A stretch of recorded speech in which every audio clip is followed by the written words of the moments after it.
Welcome to the Horror and Gore Horror Movie Podcast. It's your host, Dakota. I'm always joined by my best friend and co-host, Goobs. What's up, Goobs? How you doing? I'm good, man. Good. Happy to be here. How are you? Doing great. Been a rough week, but we're here to talk about great horror movies, horror movie news, all sorts of stuff. So, has there any before we get into our episode? Has anything big happened to you this week? Uh, Not really. I guess the biggest thing is my kids are out for summer. My youngest last day of school was Monday, and my oldest's last day is Thursday. So it's about to be a long summer with both of them at home. But I'm excited for them to get some time and just kind of hang out. The biggest question is, the biggest question for me is when they're home more for the summer, do you watch less horror movies? Yeah, I have to. I have to either put it on my tablet or it's wait until they're going to bed.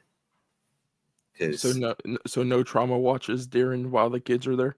no trauma watches. It'll be a lot of Despicable Me, um, Tom and Jerry, and what else do they? One Piece. Ooh, A I lot, a still lot say of One that. Piece. One Piece is good. So for me, big stuff, just the personal stuff has came up through everything. Job is still the same, but besides that, I'm just gonna say this. Yeah, I'm gonna say this real quick. I'm gonna come out. I've been thinking a lot about content creation, like what I want to do and everything, right? And I explained it to you a little bit last week. But for me, I put on the back half of the year that all the goals I set for the beginning of the year, I told you and everyone else, I was like, I might not accomplish these goals all of film festivals and stuff. Then I looked the other day and one of my posts, of course, popped off, right?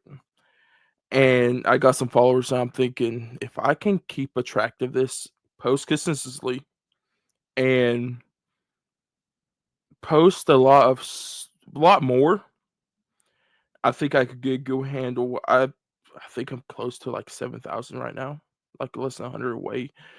But my goal is to get 8,000 by the time I watch 28 years later, which I'm gonna be watching it on June 21st. That's Saturday.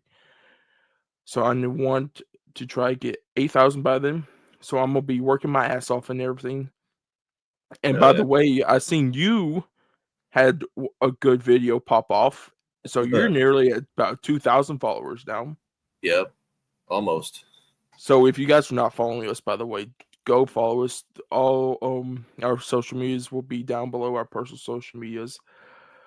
But I've been feeling a little bit lazy about this whole entire thing, especially where it's been me and you. We want to restructure this thing. So posting more consistently, I want to start doing that. We got a lot of great feedback about the week we posted. The clips we had Colby on here. Yeah. Shout out to Colby, by the way. And I think I'm gonna start doing that more, so you guys will be getting a lot more clips and everything.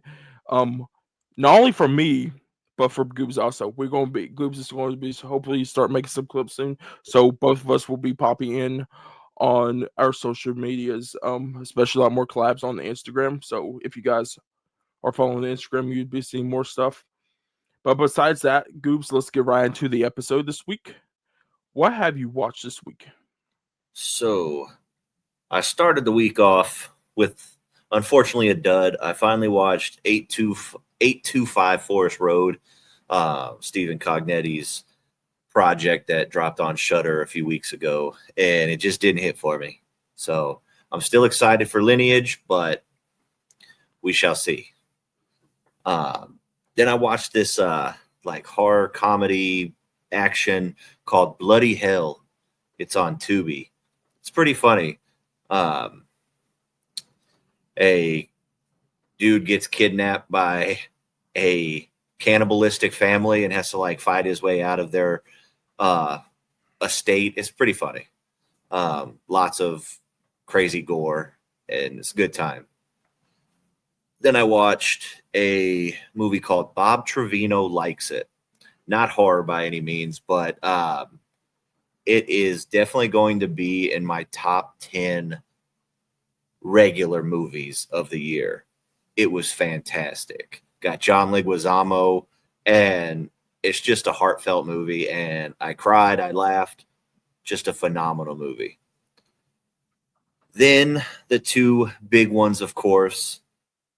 Last night, I got a chance to go see a early screening of the Philippou brothers' new film, Bring Her Back.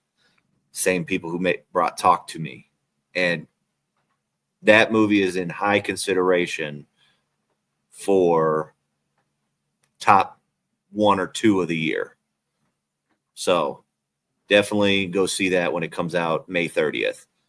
And then, of course, I also watched what we're going to be talking about today, Bloodlines. Finally. Hell yeah. So for me, I got through 7 watches. Upgraded a little bit. Not your one like 2 weeks ago. I'm not going to get one watch for you guys anymore. No, not even 7. I done 8 this week. I didn't even know that. I done 8 this week. Let's go. I'm letting myself down right there. I actually watched 8.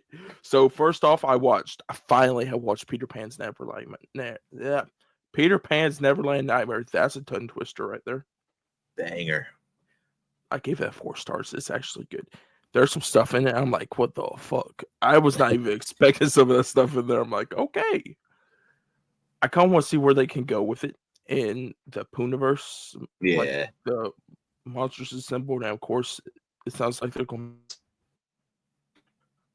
so attach that into there also. But then after that, I finally watched Hereditary. After so many recommendations from our wonderful friends, me and you have talked about also. Yeah. And all the lives that I do, that's like the 100 comments in there out of the thousands is Hereditary. So I finally watched it. Really loved it. 5 out of 5. I like what Ari Aster did. It's a great first project. I'm definitely going to be deep diving into his other 2 films, into Midsommar and Bo's Afraid. Bo's Afraid might hold on off a little bit because it's still a 3-hour-long movie. But I haven't watched that. But Midsommar, I'm definitely going to try again probably this week. Then after that, I went through the whole... I went through a whole franchise. So I rewatched Final Destination 1 and 2 again. Then for the first time, I watched Final Destination 3, The Final Destination, Final Destination 5, and of course, Final Destination Bloodlines. But before we get into our main topic, which is we're going to be reviewing Final Destination this week, or not Final Destination, Bloodlines, of course. Let's get into our movie news this week. So, sorry about that. So, first up on our movie news report, Adam Caesar, the author of Clown in the Cornfield 1, 2, and 3, and upcoming Clown in the Cornfield 4, is doing the novelization for The Toxic Avenger. So, Goobs, how do you feel about this one? I really like Adam's writing style. I love how he can flush out a lot of things and put a lot of detail and not over, like, sometimes when you read, you get a lot of when they put a lot of detail in, it gets kind of, I don't want to say boring, but it's just like you're reading one page of just one specific section. He's great with being able to flesh out the story, give plenty of detail, and still keep my interest. So I'm super thrilled for him, and I'm excited for it.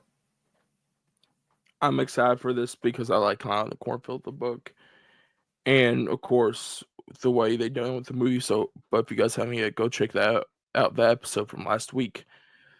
But I want to know if this things won't come out before the movie comes out because I kind of want to read his novelization adaptation Yeah. before going to see the movie. But if it comes out afterwards, of course I'll be already seen the movie, so I could do like the similarities and differences. Because I bet you, if Adam's doing novelization of the movie, he has probably already seen it.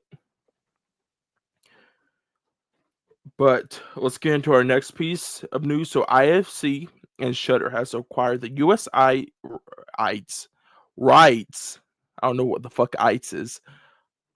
For a new movie called Whistle. So the synopsis of this movie is, let me pull up real quick. Yeah, here we go. A misfit group of students stumble upon an ancient Aztec death whistle. They discover that blowing the whistle will summon their deaths. So there's a picture of this going around social media after they acquired it. This thing looks dark. It looks gnarly. I like it. Okay, with us horror fans, we like some cinematography, but it's not really big into horror movies. The cinematography in this shot alone is getting off like a perfect example of a movie you just mentioned. Talk to Me. It's that dark, like eerie, grungy feeling. Yeah. But Goops, do you want to tell them who's in this movie real quick and your thoughts about this? So it's funny that Dakota brought it up because when he told me about it, and I was like, I think I had this in my watch list from a while ago back on IMDb, and it was on there. And the only reason why it caught my eye is because Nick Frost is going to be in this movie. And anything that he's in, horror related, horror comedy, whatever, I'm sold. And I don't know how to say the actress' name. Actresses, I think it's Daphne King. So she plays X-23 in Logan. So Logan's daughter in Logan. So she's gonna be in this. Of course, Nick Frost. Colin Hardy. Or is it Corin Hardy? Let me see real quick what they have directed. Because okay. So he has directed the only thing out of his filmography is The Nun. That stands out. A lot of people don't like The Nun, but if IFC and Shudder has acquired this, this has to be somewhat good. Yeah. Because they don't take crap. Especially to throw in the theater. Yeah. But then after that, The Bondsman, Kevin Bacon's new show, has been canceled after one season at Prime. Goops, did you ever watch this? No, I didn't, but it was getting good like reviews from the people that I've seen watch it, and I put it on the list. And now with the news of it being canceled, and I heard they also left it on a cliffhanger. So it's like they wrote it thinking that they were going to have multiple seasons and left season one out on a cliffhanger, and then they canceled it. So that's a huge ass bummer. Because I told Mom this, what was it, Saturday? Yeah, Saturday it was announced that it was canceled. And she's like, "Are you serious?" Because she wanted to watch it. And I was looking through the comments and they're like, "Why is this?" People are like, a lot of people wonder why it's canceled because it's great. They like watching it. And somebody said this, and I thought of this. What about if Kevin Bacon was? What about if it was too much to pay Kevin Bacon per episode? It wouldn't surprise me if he was a big chunk of change, but I mean, it's just a bummer when things get canceled after one season, especially how it's written. They did the same thing with his show way back in the early 2010s, The Following on Fox. It was like a serial killer show and like a cult Yeah, show. I know what you're talking about. Yeah, they did the same thing. He had like 2 seasons and it was still going good, and then they just canceled it, right? And it's just a bummer. It has to be a money issue, especially if it's 2 shows now. Yeah, and it's like they don't give shows enough time to run because not everybody can watch a show right when it drops. You know what I mean? Because that show just released a few months ago, if not a month, if not shorter time than that. Yeah, but not only is Prime, if you look, it's Blumhouse also. And Mm, with Blumhouse's track record right now, the box office numbers and everything, I yeah, don't know if the money is acquiring that well. Hopefully it does with these next two releases they got and these future releases. But after looking this year, you got Wolfman, didn't make a lot of money. The Woman in the Yard did not make a lot of money. And it looks like Drop didn't make a lot of money either. no,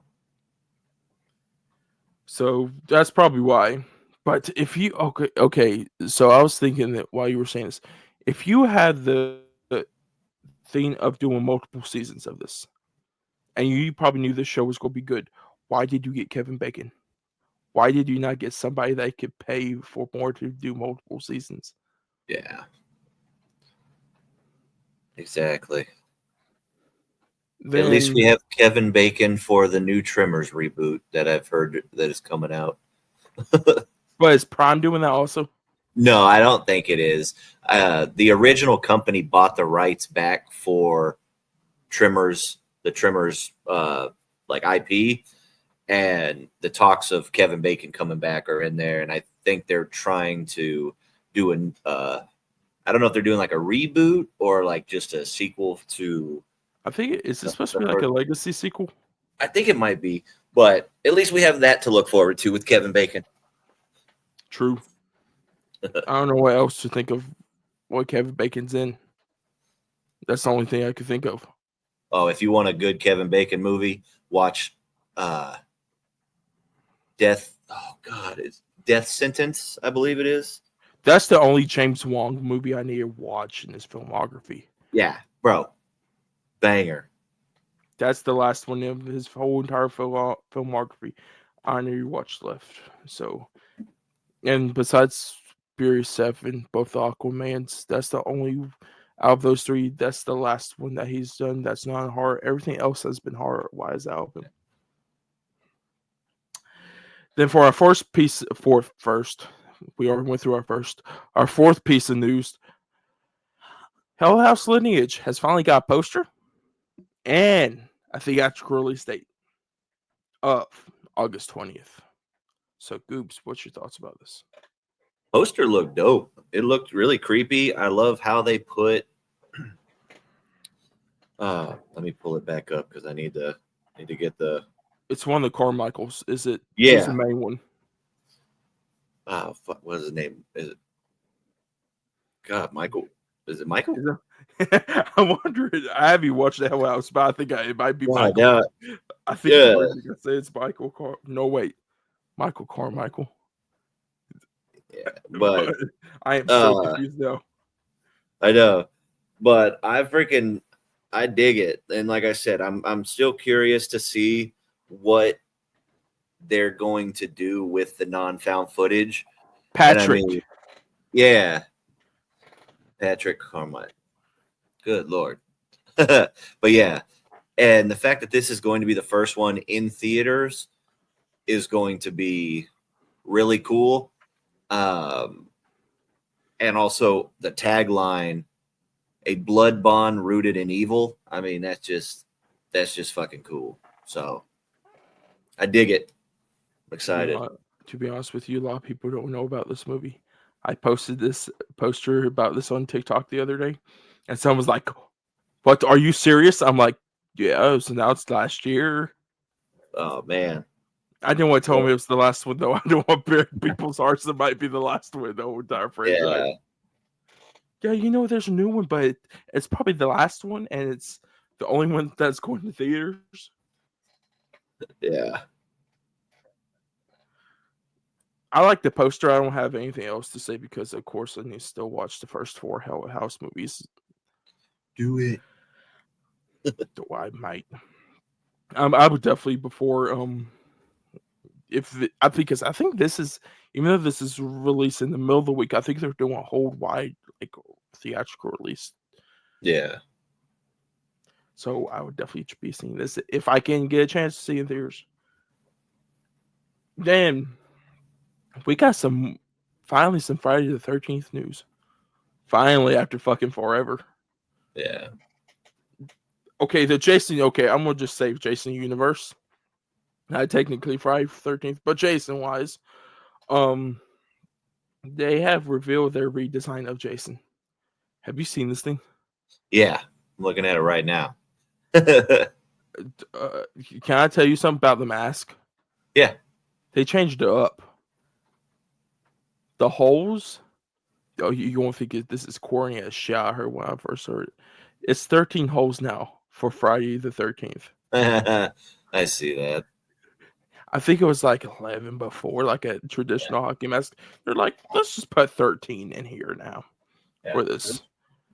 And the biggest question with it is, do you think, because they have already said they're probably going to make a movie, and of course they're going to be doing Camp Crystal Lake and like video games and stuff. Do you think they change the design over time, or you think they keep it the same?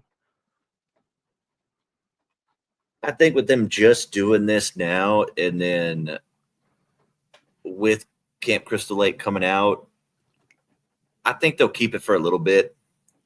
But if they try to do a whole new, franchise, not, you know what I mean? Still the same franchise, but a whole new, like rebooted, rebooted, then over thing. time they may throw out a different, but I mean, you can't not have the hockey mask with Jason, you know what I mean? True. So he'll always have some sort of hockey mask, I'm sure. Then for our next piece of news, Bambi the Reckoning finally gets a release date of July 25th. So Goops, I already know where you're going to be watching this. Oh, yeah. So how you feel about this release date being released in July? The sooner the better. Like I said, I am all about this Twisted Nightmare. I can't even remember the name that they're calling it right now. Twisted Fairy Tale. Twisted Childhood. Yes. Universe. I'm all about it, dude. Like I said, I love the first two Blood and Honeys. Peter Pan was in my top 5 of the first part of the first quarter of the year. I fucking loved it. So I'll be ready to watch Bambi fuck some shit up. Okay, at first I thought you were going to go somewhere else. Oh. They said baby fuck some shit. I thought, I don't know. I hope that doesn't happen in the movie, but okay. And after I watched Peter Pan, that goes pretty dark. But for me, I look at this release date. It's releasing on the Friday. Not Wednesday, not Monday, or Friday. So there's two things. One, they have found out that there's a fan base for this, and they're doing like normal showings, like actual good. Yeah. Probably like a world. It don't even say limited, so I'm wondering if they're going to do a good like worldwide or like a nationwide release at least for like United States, and see how it does. Because of course, I think with them doing like 3 days, like Peter Pan, they done 3 days and they extended. I wonder if these extensions are harder to get. So let's throw on a Friday, see how it does. Probably 1 or 2 weeks if you want to do, kind of like how a Terrifier did, Terrifier 2. Yeah. Or you could do a whole theatrical release, and you could just pump this movie out, which I'm excited for to watch. Bambi looks terrifying. I'm excited for what this universe is doing. It's getting better, even though I don't like the first Blood Honey, but I love the second one. Second one's my favorite of the whole entire franchise right now of the universe that has. It's good. But I'm excited first. Then the Coffee Table remake finally has got a title, a new title. So this is being directed by Kim Evernall, the director of Baskin. So the title is The Turkish Coffee Table. That's literally what it's going to be called. Nice. They have a poster also for it. It looks like it's not going to be a coffee table. They should have called it the dining table. No, it looks like it's a fucking like ceramic course. Uh-oh. Oh, I'm gonna send you the picture. I'm All gonna right. send you it real quick so I can get everyone can see your reaction to this. Damn, you were right there. And okay, I like the poster, but oh my god, I just realized I'm on the poster. I need your thoughts on it once you see it. All right. Live reaction. About bust out laughing after seeing this poster. Come on. Oh, it's loading. I can't. I'm about really bust out laughing after thinking what the no. Can I tell you what I'm laughing at right now? Yeah. The fucking baby hand at the bottom. Oh Jesus, I do see that. After watching the coffee table and knowing what this is, I'm like, just a baby's hand at the bottom of it. Oh Jesus. So, I I don't want to spoil the coffee table though. But I will ask you once we are done recording all right. about a certain thing because I don't want to spoil it for people about the original coffee table from Kaya Cassis. Go watch it if you haven't yet. I think it's right now on Shutter, so definitely go watch it. I think so. But that's it for movie news this week. Do you have any movie news, Goops? The new trailer for Jurassic Park Rebirth came out. It looks fantastic. I hope they lean more into the horror aspect of Jurassic Park because that's one of my favorite franchises ever. And yeah, just more Jurassic Park. Okay. I didn't even watch the trailer yet. So, pisses me off that it's not getting IMAX release. Yeah. Dropping the ball on that one, I see. But let's get into our main topic of the episode for this week. We're going to be talking or reviewing Final Destination Bloodlines. Bloodlines. This is the 6th movie in the franchise. This is the first movie over in 14 years to be in the franchise. But, Goobs, what is your spoiler-free review on Final Destination Bloodlines? So, my spoiler-free review is... So, I like the fact that it's been so long since we've had a new chapter in this franchise. And I felt like they were able to give us a lot of new, fresh ideas. Because, if you watch the first 5, it's kind of rinse, repeat, premonition, crazy death scene. They're trying to outrun death. This one gives a different kind of feel to it, in my opinion. Like I love the family dynamic. I love I don't want to, it's not really a spoiler. I love how death is kind of explained in this one. The gore, I just had a good time with it. I mean, you kind of know what you're getting when you go into a movie like this, especially if you've seen the others. And it was a solid entry in the franchise, and I just had a good time with it. So, is this your first one ever watching in theaters? I think it is because this is my, wait, did I? No, I think this is my first one in the theater. Okay. So this one was also my first time in the theater. Before we start, what was your introduction to Final Destination? Oh man, I saw the first one a long time ago, and I think I saw it on TV. I get like Sci-Fi, maybe like Sci-Fi Channel, but I just remember the plane, and I remember the explosion, and I just remember that sort of thing. And I already have a fucking fear of flying, so it was just one of those things. And then when number 2 came out, we'll go into that further, but like I think I just randomly saw it on TV the first time on cable. So for me, like I just watched went through the whole movies recently. Like 326, which is this one. Watched all yesterday. Now I watched 1 and 2 a couple months ago. But what year was it? 2012, I think it was. I would say 11, but I don't know when the fifth one was released. Might have been the fifth one because this is how old I am. Even though I'm a youngin, this is how old I am as a youngin. Remember when HBO Stars and stuff was on cable still? Yeah.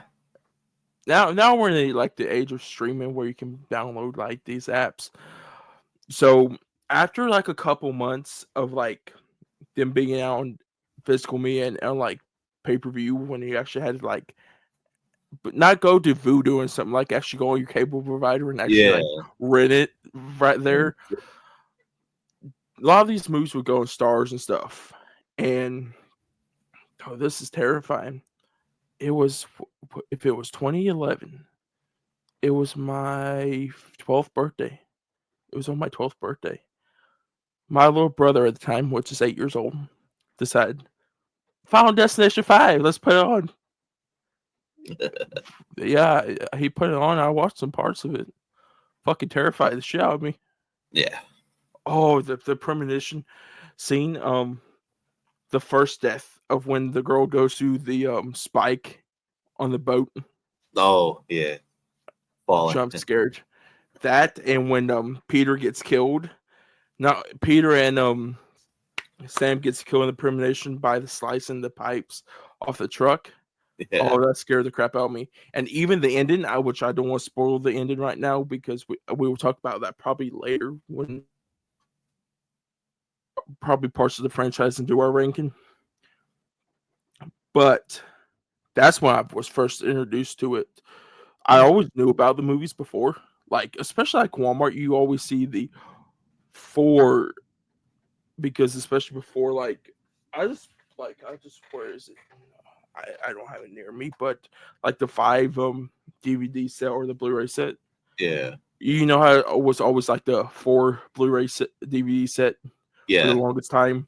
Always saw that at Walmart at like every Halloween that was on the shelf. So I always knew about the franchise. But just recently I watched it fully all the way through.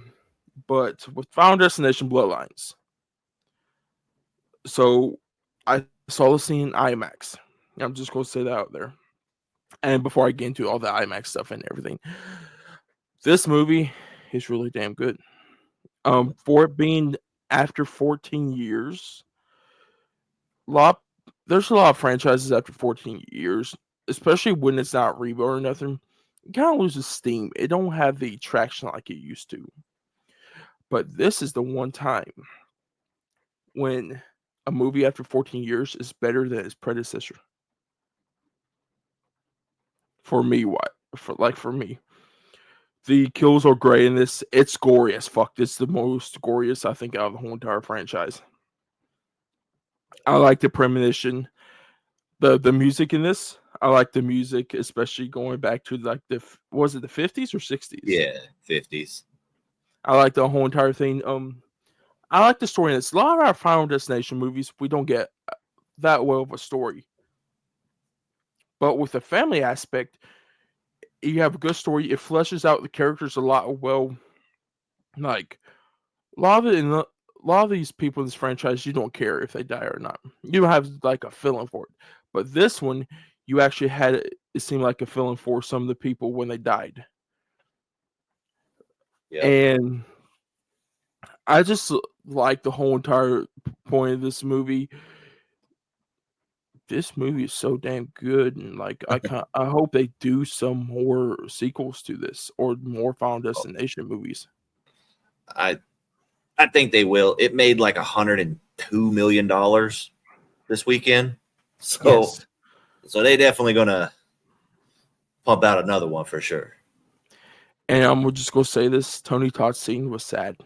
Oh man. Yeah, we'll get into that when we go into the spoiler part of it.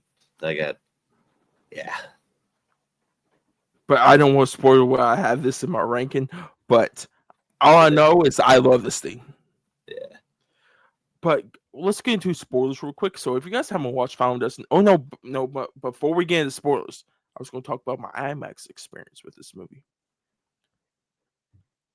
This is released the last day of IMAX. So if you're listening to this episode, stop, pause the episode, go watch an IMAX because this movie is great in IMAX. So Goops didn't watch Sinners in IMAX, but do you know how Goops, they always said in some shots that like the bars disappeared Yeah. in IMAX shots? This is the second movie to do it. Oh. And you knew that because the director should explain when you get these IMAX shots, death is going to happen. There's some deaths, there's some killing, there's some gore, and it brings you. There's some shots in this, especially I'm always bringing up in the spoiler section that once I saw them, like, oh, it just brings you right. It brings you mostly into the movie. Yeah. That you're there. I think it did a lot better than what I think they did with the 3D back in with 4 and 5. Yeah. But IMAX is so damn good. And this, the sound quality, everything is so damn good. But go watch it, guys, if you haven't yet in IMAX. Last day before we get Mission Impossible taking up the whole damn theater screens for 3 weeks. But if you don't have IMAX theater near you, go see in 4DX. Go get hit by a fucking log, like Colby said. The last couple episodes, go see in Dolby. It probably the last days too before Mission Impossible gets in there. But if you don't have any of that, go see in regular standard because it's a good movie just to go watch in theaters. Take some buds too. Take a whole group. But groups, let's get right into spoilers. So, can we just get right into Tony Todd's thing before we even get into it? How did you feel about watching it? Dude, it was so sad because everybody knew what he was going through during the filming of this movie. So it was pretty much like this was his swan song. Everybody kind of knew it. And with his monologue, it wasn't like it was part of the movie for me. It was like he was speaking directly to each and every horror fan out there, and living every moment like you can because you don't know when it's going to be your last. And when he said good luck and walked away, it was just like a gut punch. But it was so good, and I liked how they kind of spun him to be the little kid from the beginning to where he is now and how he helped. I'm horrible with names, but Iris helped her throughout the time to basically be able to avoid death and keep death at bay for that long. And I like how that part of the story was. And not only that, but I also like not only he helped her, but she helped him. Yeah. It was a reverse role. So so you guys know Tony Todd a lot more as the Candyman than I do. I didn't know this till a year ago that he was Fallen in Transformers Revenge of the Fallen. And I love that movie. And I remember seeing from Candyman 2021. And I always knew who Tony Todd was. So seeing this now, the directors said they wrote lines. I have a feeling if they did, a lot of it was improvised or they just let him talk. Yeah. And the backstory on this is they all knew Tony was sick and they came to him. And they just want to ask him, like, do you want to be in the movie? Because they all knew what he was going through. And he was ecstatic for it. He wanted to. He got the medicine. He got everything he could do so he could play Bloodworth in Final Destination Bloodlines, which reminds me a lot of Chadwick Boseman. What he did during Black Panther Endgame and Infinity War. But him talking through this, like kind of like you said, because there was a line in here. He's like, she's sick, but I'm sick too. And once he said that, I'm like, that's not William Bloodworth talking. Yeah. I'm like, that's Tony Todd talking to us. Right? Yeah. He's telling us, even though we know he's gone now, that he was sick. Like if some people didn't know that he was sick, that this is why he's not here anymore. And it's the shot. I love this shot. This is one of my favorite shots with him out of the whole entire movie. It's the shot of when he's looking, it's the side of his face, and he's looking down. He's like, I can't help y'all. When you die, I'm going to die too. And we all die. And like, it's not only he's looking at it, but kind of like you're saying, he's kind of looking at us. Yeah. Saying like he probably already knew that when this came out that he was not going to be around anymore. So he's saying like, I'm gone, but don't worry. We all go on at some point. And that's kind of just life. And like when you said, like when he looks at them, when he says good luck, not only to them, I think it's also to us, like good luck with life, good luck with everything. Yeah. Because like death is coming for all of us one day. Yeah. It was a rough one. That was a tough part for sure. But I felt it was the best. I felt like I don't think, not that my opinion matters as far as what I would change, but I don't think I would change anything within that part of the movie, that his monologue. I wouldn't change anything. I think it was the perfect way to end the legacy. You know what I mean? Because we get him first one, second one, third. Third is a voice cameo in it. Yeah. Then the fifth one. I think out of all four of them, including this one would be the fifth, this is the best one. If I could go back and watch every single scene with William Bloodworth in it, it's probably this one. Yeah. Because it's the way he is handling the character. And that's another credit. I think these directors knew what they were doing. Yeah. Because when they were finding directors for this movie, they were doing Zoom calls because of COVID at the time. And one of them got killed by something. I forgot what it was. And then after that, he kind of like faked out. Then they both die at the very end. Yeah. And they knew by that Zoom call, they knew these directors knew what they were doing. And they hired him. And I think with the lore of Final Destination, you're going to have to bring William Bloodworth into it.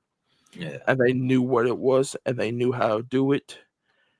And I think it's a good send-off for him. I think it's very tasteful for them to do this, because a lot of franchises just brush off somebody, and they came to him, asked him, even though they knew what he was going through. Yeah. And I give props to these directors for doing that. Yeah. And everyone in the cast, once they found out Tony was in it, they were all excited for it. But so let's get into. Let's go back to the very beginning of the movie, and let's talk about the premonition scene. The opening scene. I like the setup for this a lot before the premonition. I'm gonna say fuck them kids, because that kid's the most fucking. I thought Brett from Eden Lake was bad. No, this kid I fucking hate. He was a little fucking bastard. Uh, I'm The so guy, glad. the fucking cop, the cop. You don't need to Yeah, throw that fucking fat ass up like, oh, I'm yeah, going. yeah. I didn't know. I was like, whoa, what the hell? And from the very beginning, like that when he first, was picking the coins out of the thing, and he was like, "Don't pick the coins out of the fountain; it's bad luck." He's like, "Oh, whatever." And I'm just like, that whole opening thing from the music to that little bastard, and then him saying, it's bad luck to the time they get up, and then everything happens. This was, I think, one of the best setups for the big premonition. You know what I mean? Out of the whole franchise, this was one of the best setups for it, including the music, the foreshadowing, and just everything. Because I'm thinking of every song that's played beforehand, right? In the franchise, and you don't get that much of a song in the third and fourth one. Yeah. Of course, Dusk in the Wind's the fifth one, which didn't really went that well with the premonition. Yeah. 1 and 2 though, went well with the premonition of Rocky Mountain High went for Final Destination. Yeah. Of course, Highway to Hell went with Final Destination 2. And having Ring of Fire by Johnny Cash played right before this, I Yeah. thought so damn good. Dude, the it was so good. And then when the shit started popping off, raindrops keep falling on my head, just cracked me up when the Oh, I didn't. valets Oh, when the fuck! I didn't even think of that.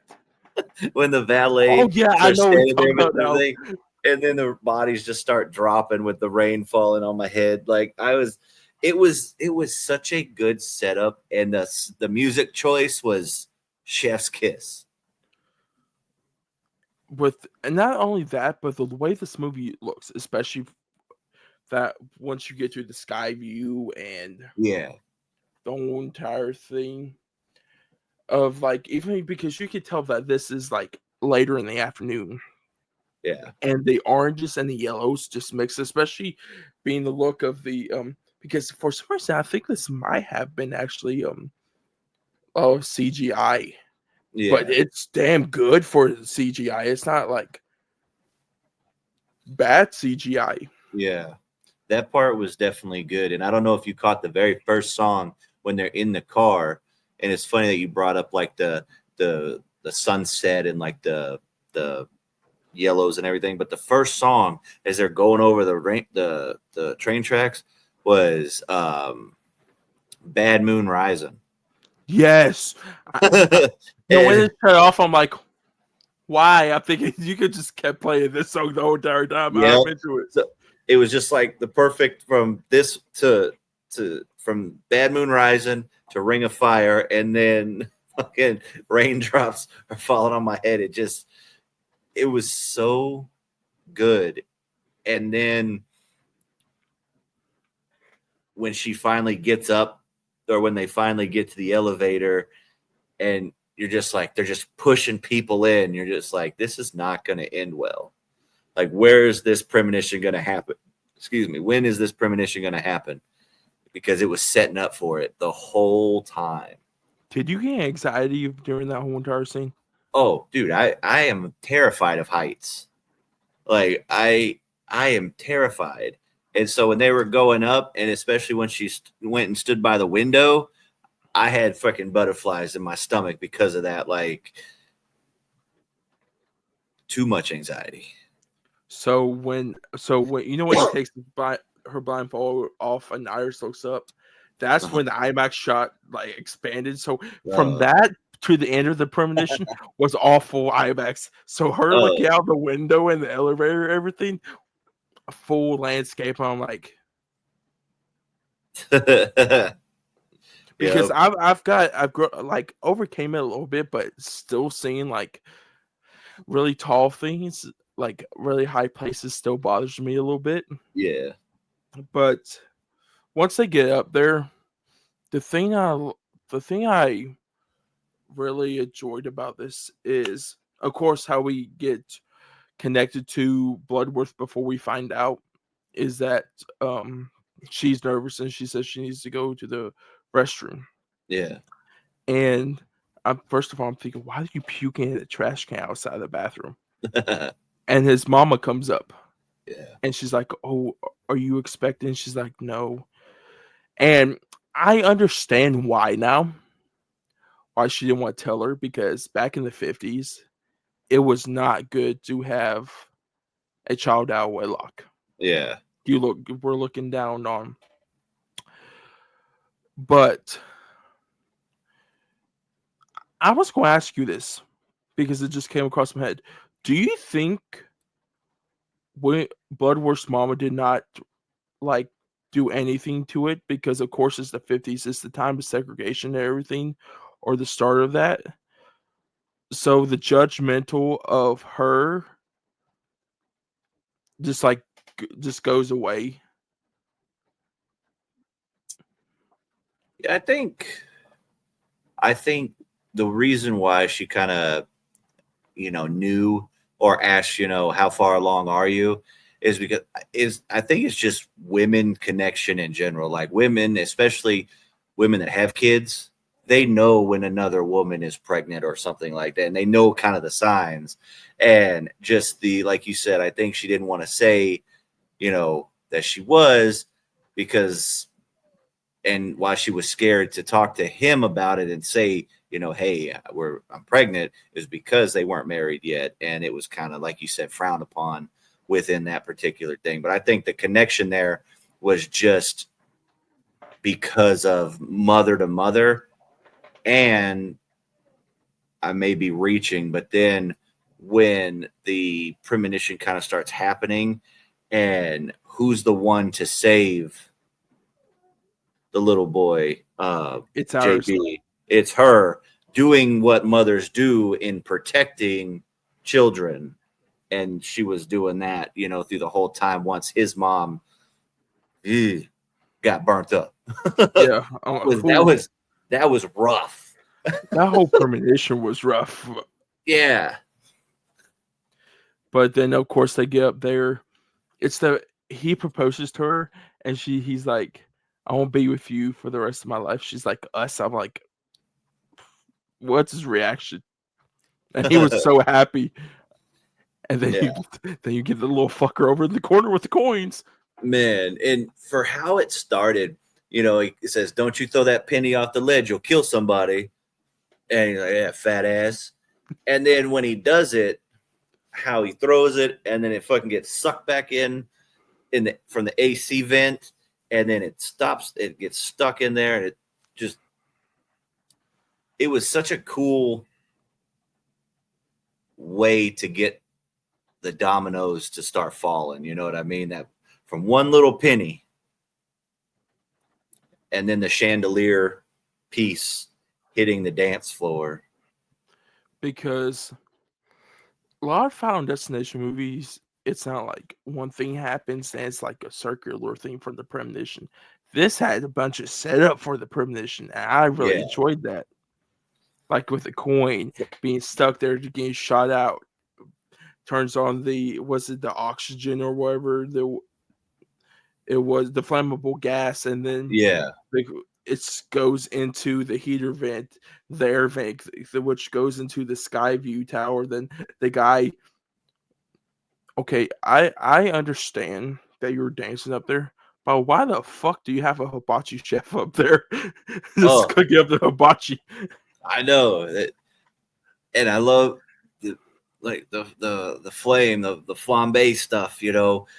That played a part within the premonition. That penny came back to once everything was already fucking falling over, and they're all it's leaning off, and that lady's on the freaking window, and she looks up, and the penny falls right on the piano, starts spinning, and once it stops, that freaking piano just goes. I love how it knocks her out, but it knocks everybody else out. Oh yeah, and then you get the best part of the whole premonition when that little bastard gets that piano dropped on him. The way he fucking writes, he's like, boom. I'm like, And yeah, let's go. yeah. I know And Chef's agreeing with us right now. yeah, dude. It was I don't want to say it's my favorite premonition, but it's probably I haven't thought about the ranking of like the main like the premonitions, but if I were, that would definitely be top 3. I think top 2. Yeah, it's like top 2 or 3. What's your top one? Oh, the freaking highway with the log, Yeah, man. it's the highway scene. That's my It's that favorite one. one. Yeah, that just is so. That one created fear for that generation. You know, my generation and in the millennial era, because it doesn't matter what type. If there's a log truck, a truck hauling something, switch lanes every time. Don't matter. We're switching lanes. It's just because of that freaking movie. What's the worst premonition for you?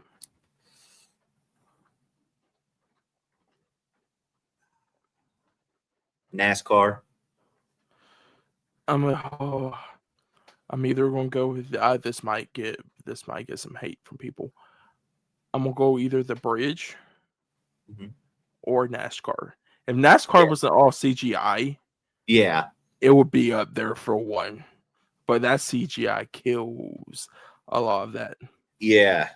And yeah, it would be between those, the NASCAR for me, but the bridge scene, there's some cool moments of it, but yeah, that one's definitely the second, like the second or the second on the worst. Oh, if I had to go through real quick, I think it would be. I'm just gonna say it: the Flashes Bridge, NASCAR. This might be a hot take too. I'm gonna do plane, FD1. Yeah. 2 and 3 can go back and forward. Yeah. Oh, what could be my 3? I'm going okay. Right now, I'm going Roller Coaster 3, Skyview Tower 2, Highway 1. Yeah. It'd be from worst to best. It would be NASCAR, bridge, roller coaster, plane, Skyview, and then log truck. Fucking log truck. Yeah. That's so much fun. And there was so much practical effects within that mixed with a little bit of CGI. Like it was just, that was like peak. You know what I mean? I enjoyed the hell out of that one. Still scares me to this day. To be honest, is there any CGI in that? The only CGI is the first kill. The rest of that looks like it's a lot of practical effects. Yeah. And like when that motorcycle gets fucking, gets freaking crushed, and then the cop, the cop car. Oh, like, you could definitely tell that was all practical the whole entire. Yeah. Like it was so good. And I think that's why I stick that at number 1, because of the use of practical within that one. But I know planes like a lot of people fear planes, but I think a lot more people fear log trucks. You can get on a plane. You have a choice to get on a plane. You don't have a choice if you're behind a log truck or not. The one that appears right in front of you. Oh, you know what's be the worst thing? When you're on a single road and you're behind a log truck, where the fuck you go? Yeah, you're screwed. Do you just like turn around and just like go in the opposite direction? I just slowly ease off the gas and I just let it go. Then after that, is that it that you want to talk about the premonition, or do you want to talk anything else about that? Oh, the grossest part was when she was hanging and it fucking degloved her, man. That was, ew. It always gives me the heebie-jeebies when like skin gets ripped off like that. But it's crazy because she's holding JB as the whole restaurant falls, and the only thing that's holding her up is the freaking ring, and it just slowly and they fall. And then that's when, God, what is her name? I just saw it the other day, and I can't. Ours. No, the granddaughter. She wakes up. Oh, Stephanie. Yeah. And then she wakes up, and you're just like, that transition's good. I was like, that was a different setup. It was like, because normally it flashes and it's Iris again, or the person who had the premonition again, but it was a totally different time frame, person, and everything. So you're like, okay, that is definitely a fresh take on this franchise. Oh, what was it? No, wait, what were you gonna say? Did you like the transition from like how it normally is, but to the family lineage? Oh, like where Stephanie's sitting right there? Yeah, like, did you like how it played on, like you said, the bloodline of it and the mystery of why she's getting it? Yeah. Because I thought that was really cool how it didn't just copy paste from the previous. I liked how they threw that little piece in there where it went to her and she started seeing this, and she has to figure out why she's seeing her grandma's premonition of everybody dying when she's alive. You know what I mean? It's like, where is this all coming from? And I liked that fresh idea of it. I like it a lot because because I watched that one, then I watched 3, 4, and 5, right? The first 5 are rinse and repeat with the premonition thing. So first watching 3, I'm like, okay, I can get down this. Once I'm hit 5, and that's the third one I watch in a row. The premonition of after, for like example, when Sam, when he dies in the premonition and he goes back to the bus. Yeah, it's kind of like but then going towards Stephanie and getting the whole entire thing, and like finding out like why is she getting it while Iris is still alive. I like that because if you went straight to even young Iris or older Iris, you don't have the setup. Yeah. Because it's great setup because you get Stephanie that she's not doing good in college, so she has to go back home. And she's wondering why Iris isn't, like, she has his dreams of Iris. Then of course you get the whole entire thing of the buildup of Stephanie's back home. It's been a while. Charlie gets along with his cousins. Cousins don't like Stephanie at all. Yeah. And you get the thing of like the dad, like her dad,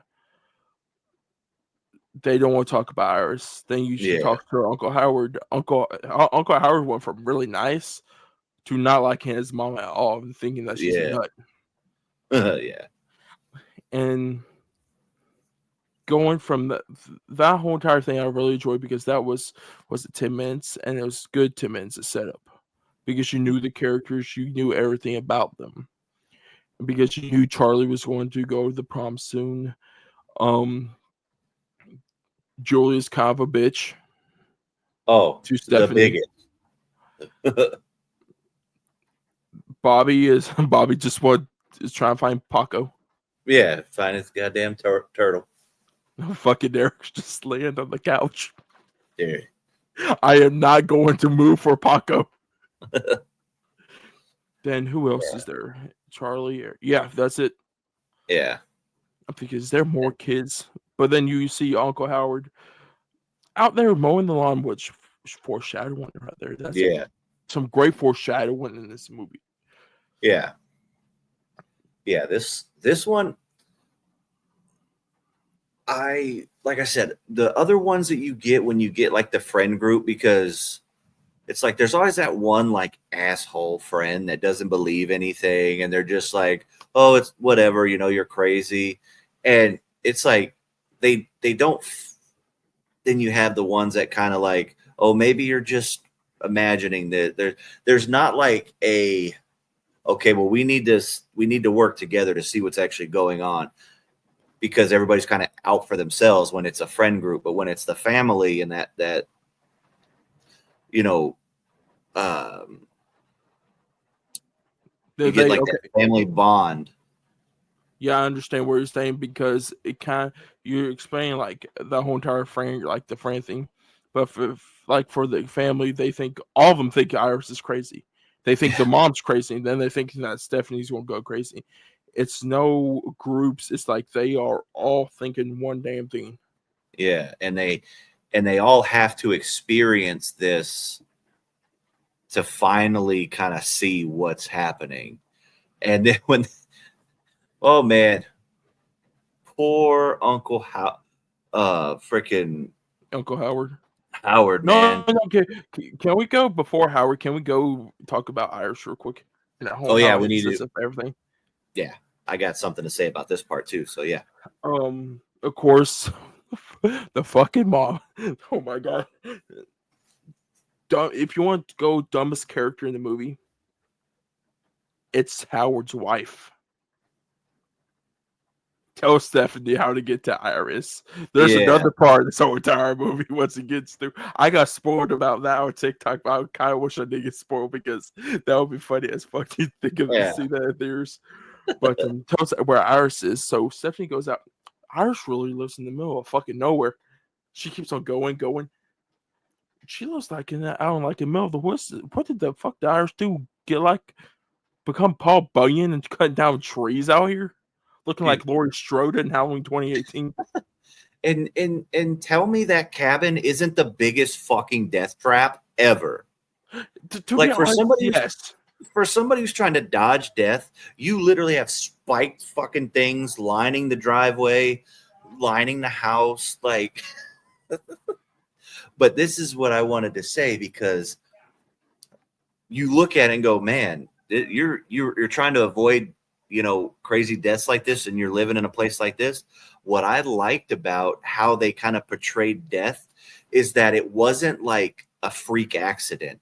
It knew what the fuck it knew who it was going to get, when it was going to get, how it was going to get, but it was just waiting for that moment. So like when she gets in the house and there's that little bit where she grabs the book and the light flickers up and it kind of has a little bit of a light on the ceiling. And she's like, I see you, motherfucker. Like, it's like she could see death and she could see what it was trying to do.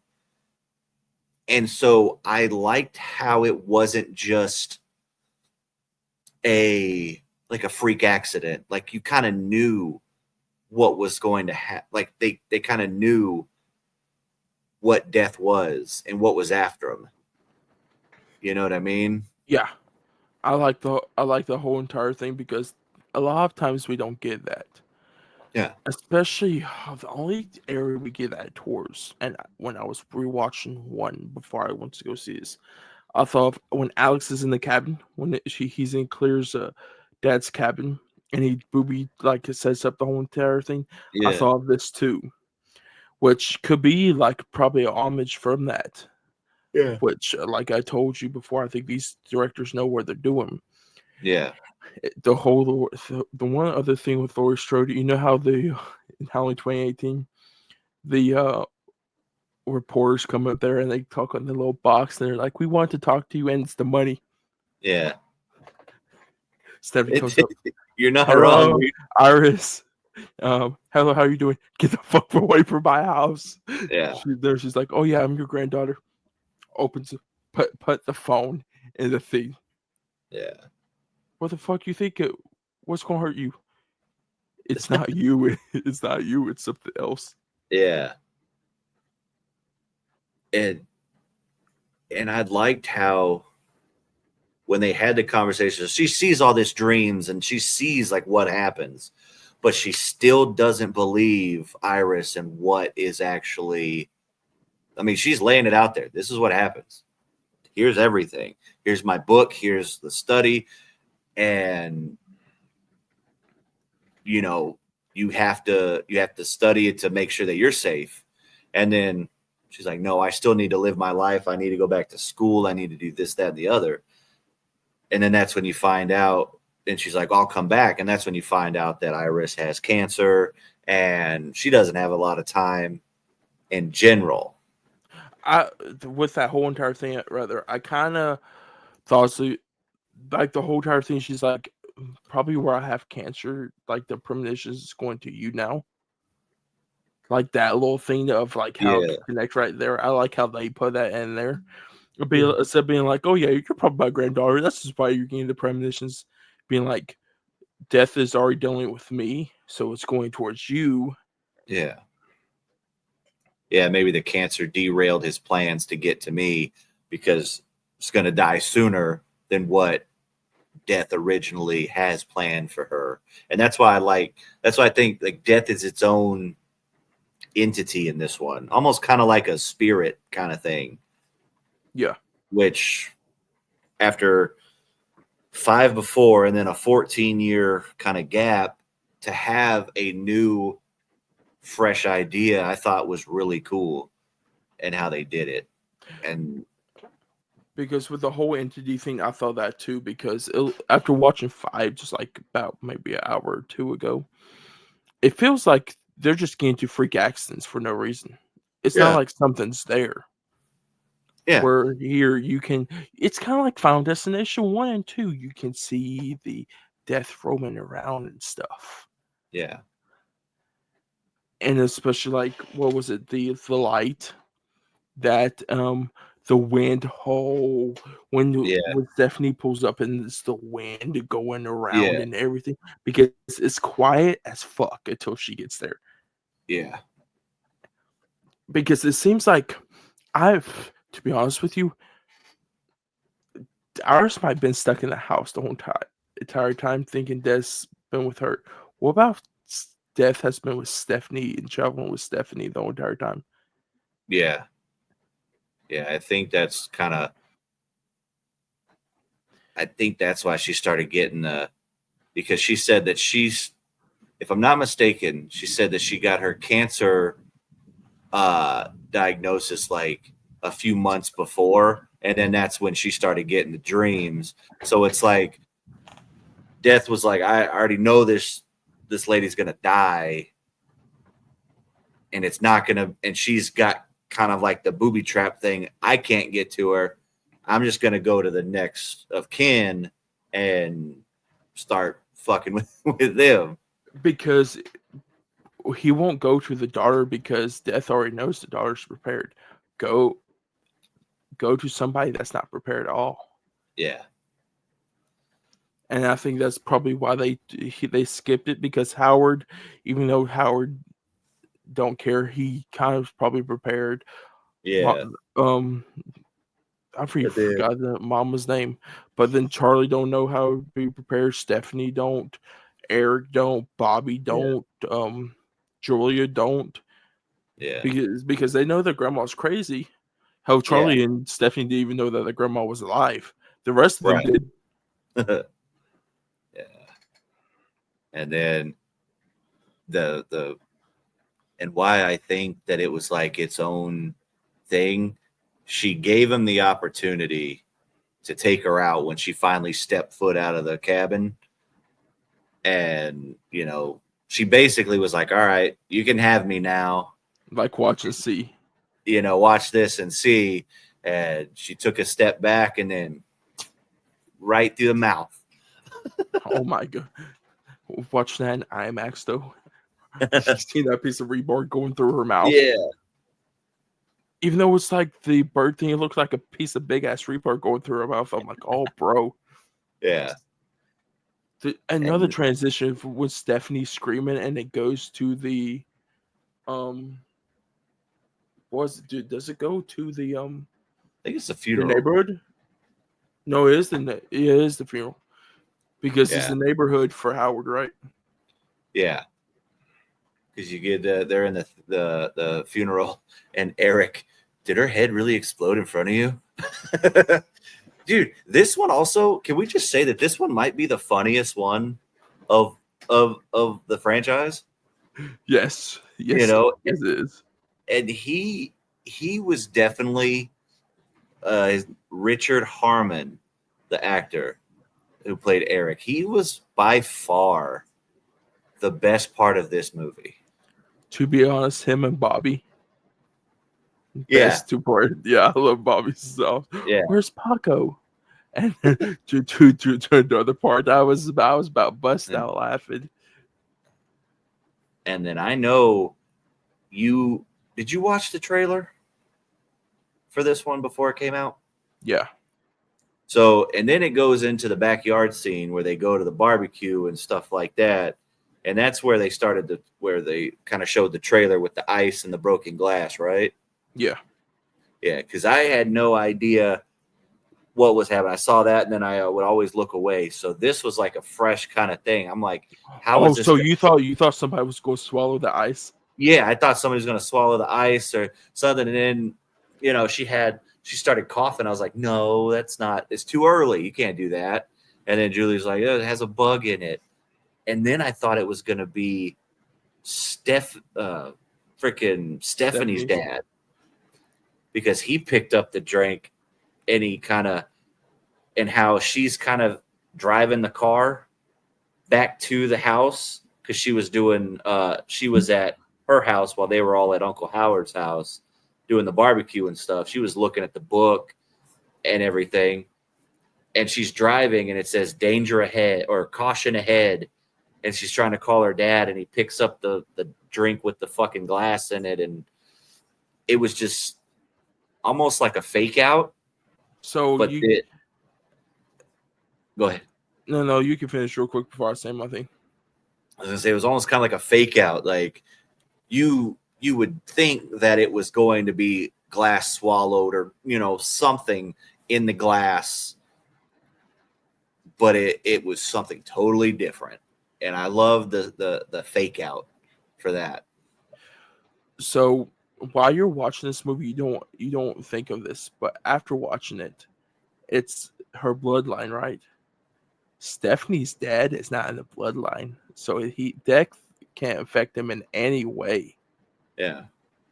So True. him having the ice cup is kind of like you said, a little fake out. Yeah. Oh right, poor Uncle Howard though. Oh man, dude just wanted to celebrate. Yeah.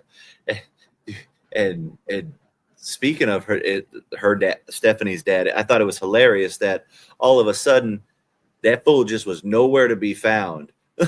Like after the death with Uncle Howard, he was like, I'm gone. He just like, I'm away. And because then that's when they start like piecing together with Uncle Howard. There was one thing I was going to bring about Uncle Howard's death. You know, when they're hopping on the trampoline, when him and Bobby are, you could definitely tell that they're trained by Iris, because did you see the mom stop them and be like, wait a second, she grabs the rake from underneath. But the fucking rake is the reason that Howard gets fucking killed. Right. That's exactly, because that stepped on the glass, rake fell, hit the freaking button on the lawnmower that he was cutting the grass prior, and then boom, you thought the Sinister lawnmower scene was bad. This one showed it. True, and in that whole entire IMAX shot doing that, I'm like, but you want to talk about some comedic moment when he steps on the glass? He's like, "Oh, I'm okay." And he's just hopping around, just like bloody foot and everything. Yeah, it was like I said. This one was that setup, and then after he got killed, then they have like the little family meeting in the living room. And then they start going, she starts naming the bloodline and saying, Eric's the oldest, he's next. Then fucking Julia. It's Eric, Julia, Bobby. And then, they're kind of going through, and the mom, what was her name? Aunt something? Aunt, I can't remember. Oh no, it's not that. It's not that part yet. No. We're not at that part. So she explained the whole entire bloodline, right? And they're like, "Oh, it's like that, and they all get mad and they go away from each other. Yeah. And remember, it's that night that Eric is at the tattoo parlor. No, yeah. Then it goes to the tattoo shop. Yeah. And of course, did you ever see this in the trailer No, I didn't see this one either. for the teaser? So I So was, this was the teaser. yeah, So this whole entire thing was mostly the teaser. So besides like him spinning around a couple times, so everyone knows the teaser trailer. yeah, But that's a fake out because dude just gets his arm burned, yeah. gets a crispy heart on his thing above dad. Dude, can I'm not saying, because obviously I don't have a piercing or anything like that. But if something got caught on there and that fan was wobbly as hell, I'm yanking that chain to try to get that fan to come down. You know what I mean? Or Like, no, you know what's weird for a septum? All you have to do is unscrew it, and you can just like, shoo. yeah, because he was up there climbing on chairs trying to mess with it, and then you think, oh, he's definitely done, and then he gets it off, but then the freaking kerosene or the isopropyl alcohol was falling up, and then you see the outside of it blow up, and I was like, damn, did they just not actually show a death? Because they always show what happens. Yeah. So I'm like, damn, okay, so they got him, but it didn't show. What gets me with this is the rumor, like a year or two ago, for this was that this was supposed to be the gnarliest death in the whole entire franchise. So I was like, even before like the teaser trailer, I was like Yeah, expecting like, oh, this is gonna be fucking gnarly and everything. After I'm like, that's a fake out. yeah, This is when you start getting Eric as a comedic moment. yeah. When Stephanie and Charlie's going down the road and they're like, oh yeah, the Patrick Parlor shot burned down. Stephanie almost runs somebody over. You find out it's Yeah. Eric. Eric's like, why you almost run me? He's like, oh, you fucking asshole. Yeah, like, and when he showed back up, I was like, oh, okay. And I was like, so and then it made you start thinking, well, why did he get away from death? How did that happen? And then the next part just gets me every time. Then Because I know. I think that's after Julia's death.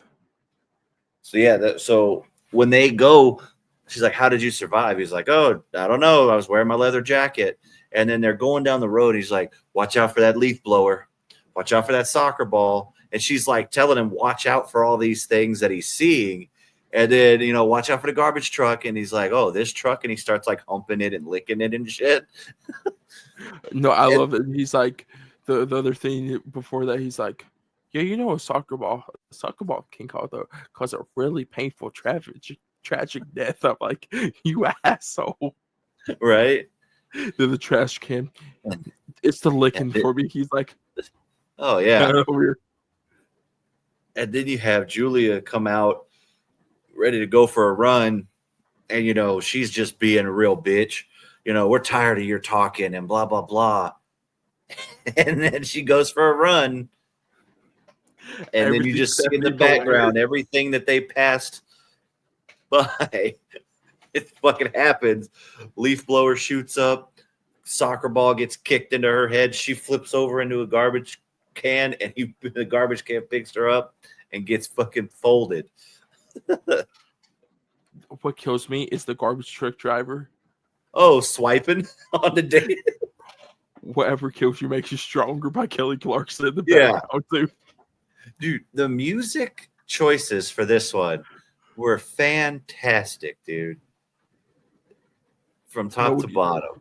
It gets me because Roughest Toughest Guy doing garbage truck, Kelly Clarkson jamming out in the earbuds. First of all, why you got earbuds on while you're driving? That's the first mistake right there.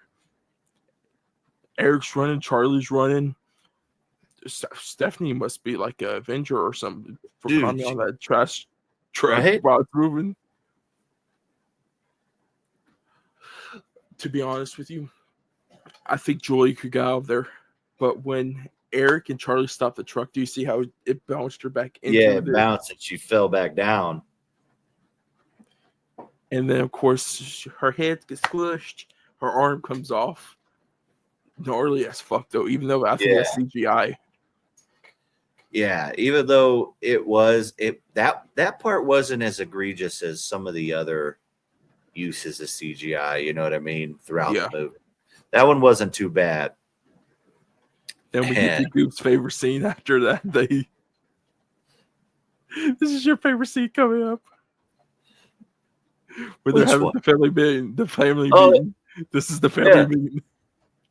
Yeah, so they have like the little family meeting, and they're like, okay, well, why wasn't Eric the one that died? He was the next in line, and then the freaking aunt all of a sudden was like, well, we were having problems, and you're not really Howard's son. It's like, who the fuck son am I? And who did Gary he say? Fimbres. Yeah, Gary fucking Fimbres. Is that why I always wanted to play catch? He fucking runs out. Like, it's just the best. He was the fucking comedic gold within this movie. So I love how he's like, no, Jerry fucking Fimbres. So we find out that Eric is not part of the bloodline, and that's how he got out. So you think everything is free and clear, and so it's just going to go on to Bobby now. I feel bad for Bobby. So Bobby's just sitting here, he's like, so I'm next. Yeah. And what is it? This is when they go to Bloodworth, right? Yeah. So this is where they they get into the and this is where I'm going to throw a little criticism, I guess, because we're starting to get into that third act here, and it's super quick. You know what I mean? Yeah. So this isn't quite the third act, but we're kind of getting there. So yeah, they decide that they're going to go see Bloodworth, and it's Stephanie's mom, Charlie, Bobby, and they go and they start to go into the RV that her mom pulled up in. Eric is like, "You still got peanut butter in there?" The fucking peanut butter. Because we found out before Bobby has a peanut allergy, a deathly one. And so they take the peanut butter out, and he's like, and he goes to walk away, and he said, fuck it. And he goes into the thing. And I loved how he was like, somebody's got to protect you, and foreshadowed that whole thing. And and then of course we get to Bloodworth, and he works at the hospital. And then this is where we see Tony Todd. When they said JB, did you think it was Bloodworth, or you think it was somebody else? I didn't know who it was, and I'm like as far as I knew Tony Todd was in this, and I was just like, that has to be him. Because it's always been William Bloodworth. Yeah, but I didn't know that they were going to tie it back into the beginning of this one with the little kid. I was like, I fucking dug how they did that. I love the shot of after Iris gets kicked out, she looks at him and she's smiling as she leaves. Yeah. Then he said, how long was it? About 10 to 15 years until Iris found him? Yeah, something like that. Because Iris knew, because that's when people started dying, and Iris knew they were the last two. Yeah. Because Iris knew if she could protect herself and her bloodline, she would also protect Bloodworth. Yeah. And I like I said, and this is where we get the monologue, and this is where it goes to where I liked how they touched back to Kimberly. Yeah, which where they basically said, yeah, you killed her, and they brought her back, and it kind of broke the cycle. That's how you got to die and then come back, and that'll break the cycle. Or you got to kill somebody to take their time. And it kind of, I also like how they said, oh, he killed him and then brought him back, but then it didn't really fucking work, because if you fuck with death, it tends to get messy. And I liked how they kind of played that in there. But next thing you know, after Tony Todd leaves, they look and they go, where the hell's Eric and Bobby? they had already kind of crafted a plan to break the cycle and everything like that. So the good old vending machine. To be honest with you, Bobby and Eric were talking back there so loud. Why the fuck did they not just keep heard them? Yeah. What I thought was fucking crazy when in the theater, I was just like, oh, when they were talking, they're like, what, you want to kill somebody? How do you even know how much time they got left? And then you just hear a baby cry and they both look over and it's the fucking baby ward. And I was just like, oh, fuck. Are you going to kill baby? No. He's like, do not touch a baby. Do not touch that baby. Like, that shit was crazy, man. Oh, then once he gets in there, it's the vending machine when they're buying the peanuts. Yeah, I was like, bye. And he's like, if I'm going now, don't give me the unsalted shit. He's like, I want something good. Yeah. They picks the Reese's cups, and Eric's like, oh, good choice. Yeah, gets the Reese's cups. And then I think this next scene is going to be everybody's kind of favorite within this movie. The next scene when they go, because they wanna basically kill him with his peanut allergy, but then have the doctors bring him back. So they go into this room, which happens to be an MRI room. And I think this is where everybody is going to love this movie. What do you think? Yes. Before even the death scenes start happening, their monologue right there, the whole thing. Bobby's like, if I die and don't come out, can you take care of Paco? Eric's like, what do you mean? He's like, I know a terrorist live 100 years, but I'm trying to give you motivation. Yeah. Then he eats the chocolate. Then I love this. He eats the chocolate. Yeah. He's like, what you think? No, he's like, that's good. He's like, yeah, I know it's good. What else you think? He's like, I don't feel a thing. What do you mean you don't feel a thing? Do you think I grew of it? I about bust out laughing when he said that. And I can't remember how the chain of events happened, but it was like something happened when Eric went to go get the wheelchair. When he closed the door, something fell onto the MRI on the computer. It was a clipboard fell on the computer to start up the MRI machine. Yeah, that's what it was. So, and mind you, everybody who knows, if you ever go for an MRI, they say you got to remove all your metal and not have any metal in the room. And Eric is pierced. We find out everywhere. Charlie caused it also. Because you see how it needed manual power ride.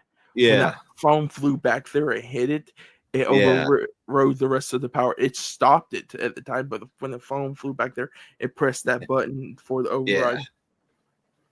Yeah. And I mean, this might be one of the best kills in the franchise. What happens with Eric?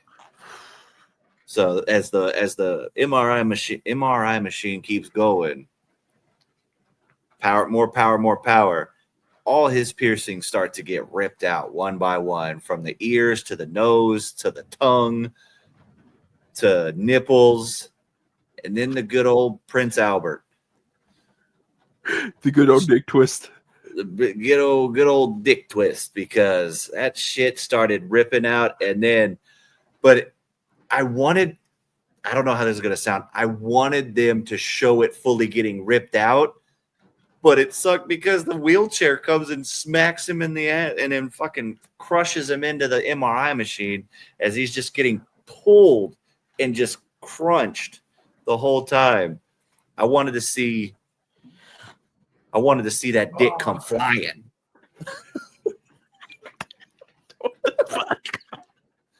I know I'm not the only one either. I was not expecting you to say that. Dick go fly. Yeah. To be honest with you, when he's getting killed and his tattoo is the skull. That's Oh like yeah, that's like the main thing of Final Destination is the skull. yeah, Seeing the parts go into it and it ripping right open. yeah. Oh, so two Like things I want to say real quick about this. One, you know how they say you mess with death, it gets messy, right? yeah, But you also got to think too. This is what I was thinking also. Howard and the mom were married, right? And she had the affair to have Eric. If Howard was never alive, that affair would never happen. So Eric was never supposed to meant to be either way. yeah, So I think not only it's messy, but I think Eric was because what about if Julia was born? Eric was born because of the affair, then it was Bobby. yeah,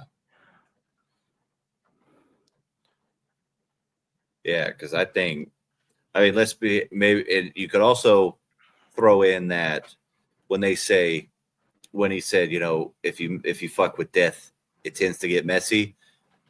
If you have an affair in a marriage, shit gets messy too. You know what I mean? So that's probably why his was so violent, because the other deaths were kind of tame in this movie. You know what I mean? They were pretty gnarly, but they were tame for the most part. This one was brutal. But he was also fucking with death the whole entire time. Not only True. with Bobby, he was playing around with the fire truck. He was playing Yeah. around every damn thing. Yeah. So this was that brutal, like, you're gonna believe it now when it's happening. And then Poor Bobby. yeah, then he gets his EpiPen, he freaking thinks he's good, and then the vending machine spring that they messed with right through the head, and it's still spinning. Fucking Eric, if he never banged on the glass, Yeah. it would never, because that spring would have stayed in there. The hole is what Yep. attracted it. Yeah. So it's Bobby's fault. It's Eric's fault. Bobby got killed. Oh, That's what we're definitely. going to say now. Yeah. The MRI, the fucking vending machine. And now this is where I feel like things just kind of just flew by. When they're like, we have to go. They finally just say, screw it. We got to go back to the cabin. That was the safest place. That was the safe from death.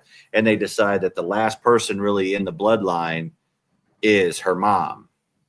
And her mom has to be saved to stop the shit from happening, because everybody else on that side of the family is dead. It's just her mom, Charlie, and Stephanie. And then I do like how when as they're going to the RV to go, inside her book of all the crazy death and everything like that, what falls out of it? The coin. The little coin again. And then all of a sudden you get there and they get to the cabin, and this is where it kind of started to, it didn't take me fully out of the movie, but like I said, this is where I had the most criticism. One, because like I said, it just went really fast, and it was like, this is what we're going to do. And so they get to the thing, they bust through the gate.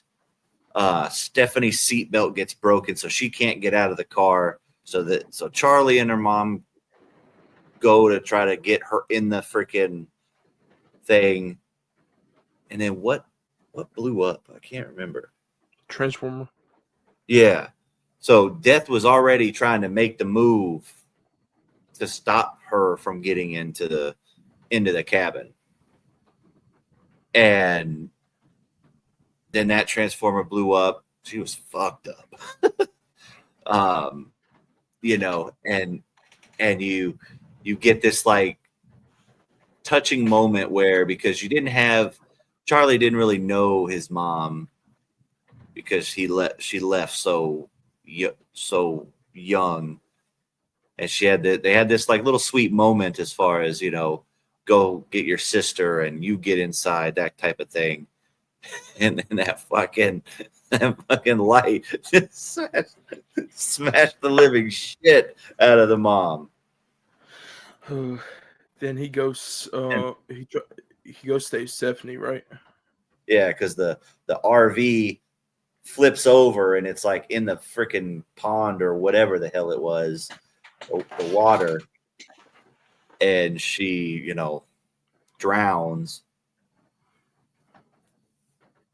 And he goes to save her, and The knife on the hand. oh yeah,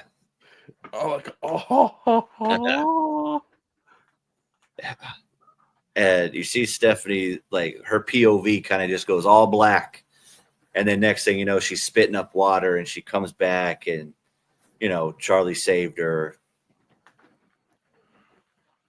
and you think, was that really it? Like, at least I was like, is that really it? Is that how we're kind of ending this? And then it goes to them being a bright sunny day in the neighborhood again. Everything was fine. Charlie's going to prom. And in the back of my head, I'm like, if they end it like this, that's going to ruin the whole damn movie for me. Because I was like, how did they just kind of stop death? You know what I mean? Yeah. And then what, were they going to prom? I think it was. They were getting the pictures. Yeah. But what I liked, because this day hasn't came out yet. Yeah.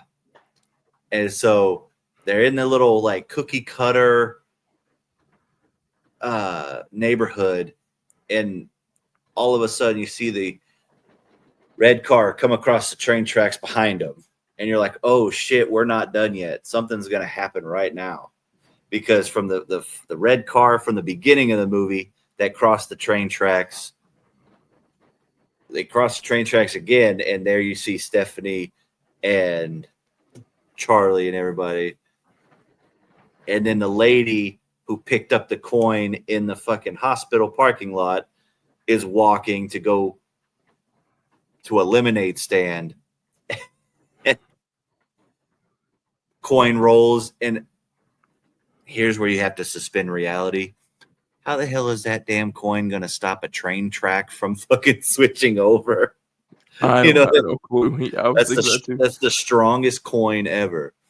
But I think they're talking to like Charlie's girlfriend's dad or something, who's a doctor.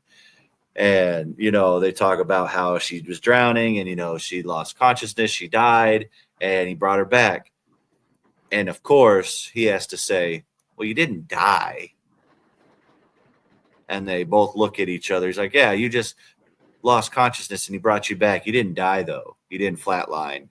So they both look at each other. And as they both look at each other, a train is coming down the track. And then it busts through the thing. They start running. And this is where I love the callback, because as they're running from the train and it finally stops, they look back. One other thing comes flying over. And what is that thing? It's the logs. The goddamn logs come back, and it just smashes both of them and just ends it there. So you may tell you something? Even though the credits say that they actually died, I think it's a fake out. You think? Yes. You know why? Stephanie gets pricked by Charlie's rose on his suit. Every premonition starts with a prick. Oh, yeah. I know Sam had one in the plane when whose dead was that when Alex was freaking out on the plane. Yeah. But of course, unless if that's the thing with that, but why would you get pricked if that's all going to happen with the coin? I'm wondering if that's a fake out and we're going to have a whole trilogy with this damn coin. Right.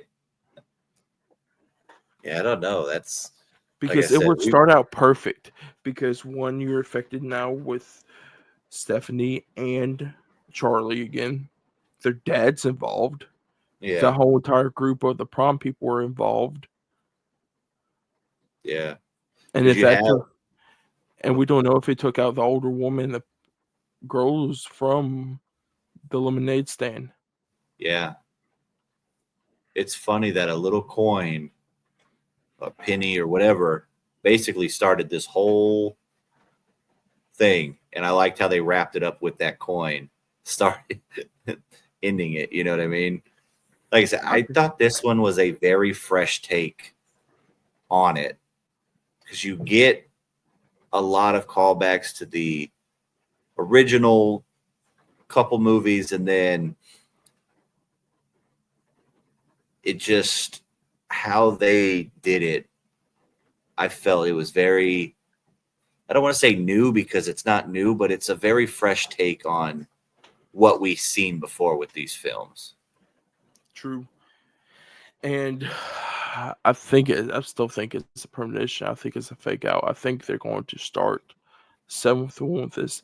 I think they're going to add Kimberly into this because where Kimberly's still alive, she has to come back around somehow. And Yeah. even I think they're going to Charlie and Stephanie, if it is a fake out, going to go to her and ask her like what really happened, like because when she drowned, they're like, how did it really happen? Like we tried it and it didn't work. So Yeah. Yeah, I think so, man. do you think Because there will still be? Do you think there will be a seventh one? yeah, 100%. I think you picked up on that because I saw the prick and I was like, oh, and that's when I knew something was going to happen because kind of the same thing when she was going up in the skyscraper, you know, she pricked on the little, what was it, the actual rose, or no, was it what did Iris get her finger pricked on? I thought it Was it was. what is a little No. Oh, what was it? What was it? wasn't a tie pin, was it? I can't remember, but she got pricked before the whole thing happened at the skyscraper, and then so I think you picked up on that, and I missed that totally. So I think they're going to not only have a seventh because of that, but also with the money that they've made, there's no way they're gonna not have another one. Yeah, Hopefully, it's not in another 14 years. Hopefully, it's sooner than that. true. And they need these directors back. I can see Yeah, them sign them on for a trilogy. yeah. I don't even know who these directors are. I'm gonna look that up right now because I They want directed to a movie called know. Freaks. Let me see. Yeah, Freaks. they directed. Yeah, it came out a couple years ago. It looks like it has like bloody ice cream. Okay, Zach Lipovosky, and Adam B. Stein. I don't even. Yeah, but Huh. it's Freaks. It stars Emil Hitch. Oh, okay. I haven't watched that, but I've definitely heard of it and watched like a preview of it. He did Leprechaun Origins. You know, they uh, also done Kim Possible, the live action oh man, girl from that's Kim that's Possible. Wait, hold up. They that's done a Dead hilarious. Rise, the Zach one did a Dead Rising movie. Yeah, What the that's heck? hilarious. But yeah, What? they did great in this one. Like I said, I know we're gonna go through our rankings of the franchise itself, so I won't say what I was gonna say. But I thought this was a solid entry. I thought the way that they threw the new things in there with death and the family lineage, I feel like you could work with that family lineage for at least another movie or two for sure. Yeah. So is that mostly it for you for the review Yeah. before we begin our ranking? But before we begin our ranking, oh, do you have something Oh else to say? no, I'm good on that. We ran through pretty much scene by scene. I have one more piece of news I forgot. And you moved a certain poster back there and it made me think of the news. Oh yeah. Do you want to speak about that news? I No, go for it. I think I know what you're talking about, but go for it. So Billy Pond has finally released a new poster for Circus of the Dead 2. Yep. How do you feel about this poster? Dude, I like it, man. I am so stoked for this movie. Like I said, the first time I watched Circus of the Dead, I can't remember who told me to, but it was like one of those things. I was like, okay.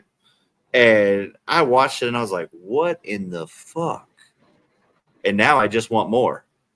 And I like how they have his Papa Corn's like girlfriend in there. Like, and of course you have the others. And I'm trying to see. David Howard Thornton's dog poster, so I want. No, I they're really want to keeping know what him. his role is. They're keeping him secret for sure. But I think this is gonna be Circus of the Dead was fucked up. I think this one's gonna go even further. And people are And going just hide to your watch this windows. more. Hide your windows. When Chef put hide your windows the other day, I thought me too. Because remember, I love to punch windows. You like to punch windows. Hide your windows from me and Papa Corn. They just need to put me in the movie Circus of the Dead 3 and Papa Corn be near windows. I just punch the shit out of them. Dude, I want to be in a movie to get killed so bad. Like, that's all I want to do. You ain't got to give me no speaking lines or nothing. Just take me out in a freaking awesome way. Goose just standing there gets killed right there. Yeah. He's like, I'm good.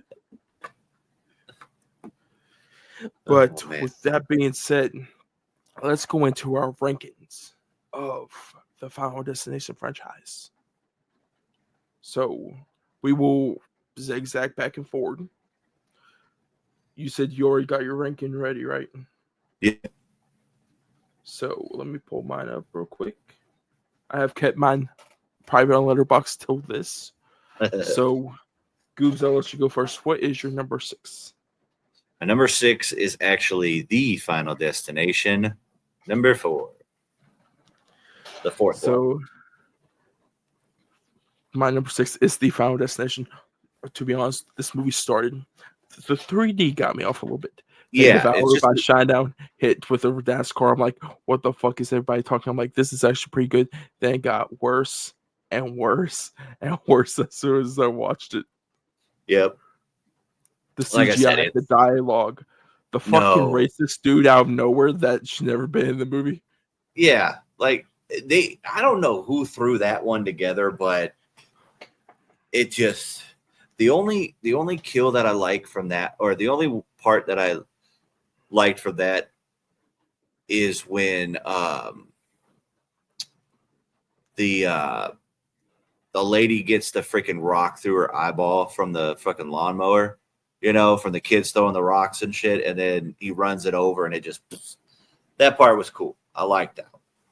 But or the girl in the theater, I was here for this movie. Oh yeah. But that was a premonition, though. If that was actually real. Oh yeah. So that's I'm glad we can agree that's the only bad movie in this franchise. To be honest, that's the only one under a 50% for me. Yeah. It's a 2-star for me. Yeah. So what is your number 5? So, and just because it's my number 5 doesn't mean I don't like this movie. Like, here's number 4 way down here, and then number 5, or the next ones are up here. So it's a wide margin, but number 5 is my number 5. So you got Final Destination 5 and 5? Yeah. Yeah. And number 5, I got Final Destination 2. Whoa. That's a shocker right there. Okay. So, what is your number 4? My number 4 is going to be, what did I say? I didn't write it down. I'm horrible. I should have. My number 4 is actually now number 3. My number 4 is Final Destination 5. I respect it. Like I said, I enjoy the bridge scene. I enjoy I enjoy number 5, and I love the tie back that it had with the first one. So I do, spoilers, but I like the tie back that it had from when they're getting on the plane. It's the same plane from the first one. I thought that was a shock. So I like it. Then what is your number 3? My number 3 is Bloodlines. My number 3 is Final Destination 1. I was flip flopping. I almost put that at 3. What's your number 2? My number 2 is the first one, Final Destination. My second one is Final Destination 3. All right. And then my number 1, of course, leads me to number 2. My number 1 is Bloodlines. To be honest, there was a point in 3, I'm like, I need to rewatch both of them. There's a point I could switch 3 and Bloodlines back like around. Yeah. Like I said, I think the reason why I kept number 1 in my top 3 is just because of how it all started with that film. I will say this, I've probably watched 3 way more than I have number 1. But I think just with number 2, that fucking freeway scene and just everything about that, and then just when the lady's stuck in her car and he's jamming the Jaws of Life in the side, and she's like, "Do you got to do that so loud?" He's like, "Oh yeah, let me put on quiet mode." And she's like, "Thank you." And then he hits it again, and that airbag goes off, and just a spike goes straight through her. That movie scared the freaking piss out of me. So I look through these directors, right? We know those 2 direct Bloodlines. James Wong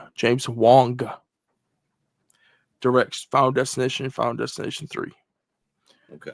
So I gave Bloodlines 5 stars. I gave 3 and 1 5 stars. I gave 5, which is directed by Stephen Quayle, 4 stars. He's the only one in the franchise.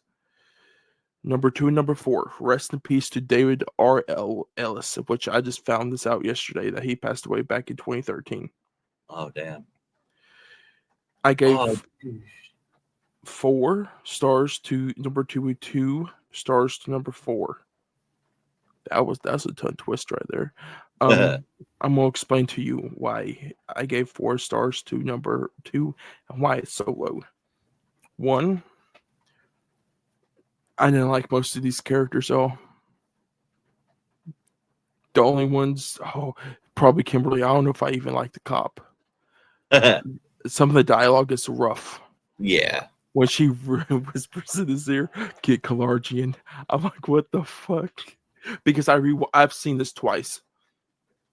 I think on my first watch, I could probably put it over like in the higher, but after a second watch, I'm like, there's some points in this. The highway scene though was still so good. Yeah, like I said, I think that's probably why I still have it as my favorite, is because it traumatized me the most. Oh, also that David R. Ellis, he also directed 2 amazingly, horribly bad but awesome movies with Snakes on a Plane and Shark Night 3D. So that Have you seen Cellular? Oh God, Jason Statham, Chris Evans. I have not. It's really good. I do like that. But yeah, I saw right when you told me his name. I looked him up, and I was like, dude, Snakes on a Plane and Shark Night 3D are so they're so bad they're good. So I'm thinking, why is James Wong not directing anything, right? Why haven't we seen his name come up? I know why. This dude is doing director's jail. Oh You know yeah, you know director's jail, what director's jail is, right? yeah. I'm gonna tell you his filmography real quick. In 2000 was Final Destination, his first ever. His second film is The One, 2001, a karate movie starring Jet Li. Okay. His third film is Final Destination 3. This is the movie that got him director's show. It's never gonna come out. His final movie he directed was Dragon Ball Evolution. Oh damn, yeah. You're done. You're done. I saw him direct it. I'm like, oh my god, he directed that. I'm like, oh, this is why he's not making any more movies. Yeah, you're done with that. But He yeah, literally has been not attached to anything since Dragon Ball. He's also producer on the Black Christmas remake. okay. Maybe that's why he got I bet you he's part of the reason why Mary Elizabeth Winstead's in Black Christmas, because he did work with her on that, and he also produced Willard. Oh, yeah. But But I nothing will. after that. That dude has not touched film ever since Dragon Ball Evolution. Yeah. I'll say this in regards to the Final Destination franchise as a whole. I think this is one of the most consistent horror franchises out there as far as what they do and how they do it. And like I said, there's only one bad film in this franchise, and it's because they tried to do the 3D crap for the theater. You know what I mean? 3D, That was like, bad characters, bad acting. yeah, the list goes on with that one. Let's throw a racist in here. Yeah, let's just do that and have them getting drugged on fire. And yeah, it just, none of that one made sense. But if you're gonna have, but look at all the other like longer franchises that are like 5, 6, 7 films. You're going to have most of them be terrible. You know what I mean? You have the Friday the 13th. Most of them aren't very good movies. Can I tell you one? Go ahead. Saw, another one. Saw has okay movies, but there's more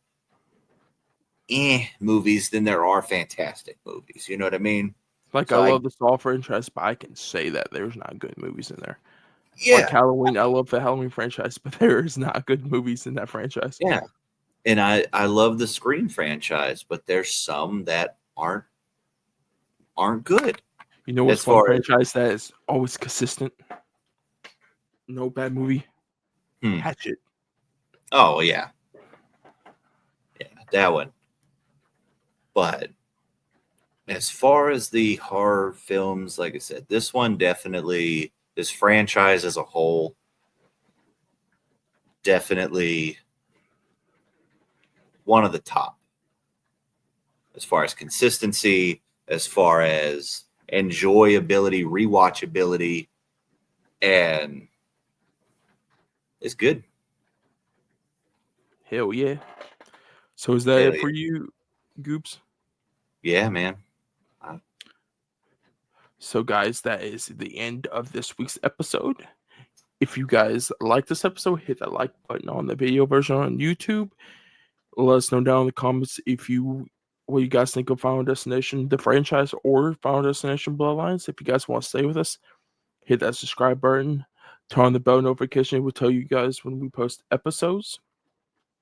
And shorts. I was about to say reels again. I always get those two mixed up. But if you guys are listening to the audio version, which is on Spotify or Apple, leave us a 5-star rating. If you guys want to stay with us, hit that follow button. Also, leave down in the comments on Spotify what you guys Yeah. think of the franchise and this newest addition in the franchise. But also follow us not only on our I don't know where that was going from. Personal social medias. I just really stuttered right there. Like I said before, follow us on the personal social medias, but also follow us on the podcast social medias. We're on TikTok and Instagram. So go follow us there. But guys, with that being said, when you hear from me and Goobs next time, it'll be for next Tuesday. So I'll see you guys next Tuesday. See you next Tuesday.